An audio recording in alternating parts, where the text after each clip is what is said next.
যারা নিজে নিজে ইংরেজিতে কথা বলা শিখতেছেন বাট যখন কথা বলতে চাচ্ছেন যে তখন একটু আটকে যাচ্ছেন, তাই একটা সমাধান হচ্ছে এইটা, আপনি আপনার নিজের সাথে কথা বলুন।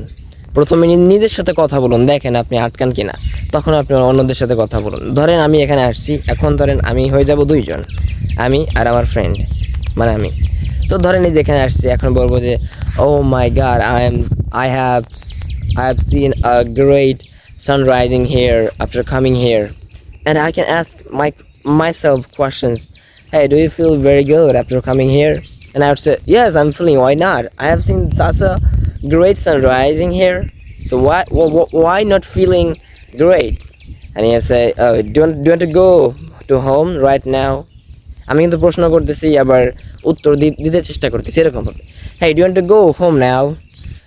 No, sorry, I don't want to go because I have to wait here until my friend comes.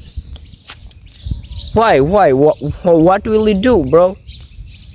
We have to exercise in the morning. Hey, don't you exercise in the morning? No, I don't. And অনেকে মনে করতে পারেন আমি মুখস্থ করছি, but আমি মুখস্থই করি নাই। ঘুম থেকে উঠেই আমার এই আইডিয়াটা মাথায় আসছে অ্যান্ড আমি সরাসরি ক্যামেরার সামনে অনেকগুলো কথাবার্তা বা কোশ্চেন বা কনভারসেশন আমার নিজের সাথে আমি করব। তখন দেখতে হবে যে আমি আটকাই কিনা, অ্যান্ড তখন যদি পারি তাহলে আমি মানুষের সাথে কথা বলতে পারবো। তো আশা করি ভিডিওটা হেল্পফুল ছিল। ধন্যবাদ সবাইকে।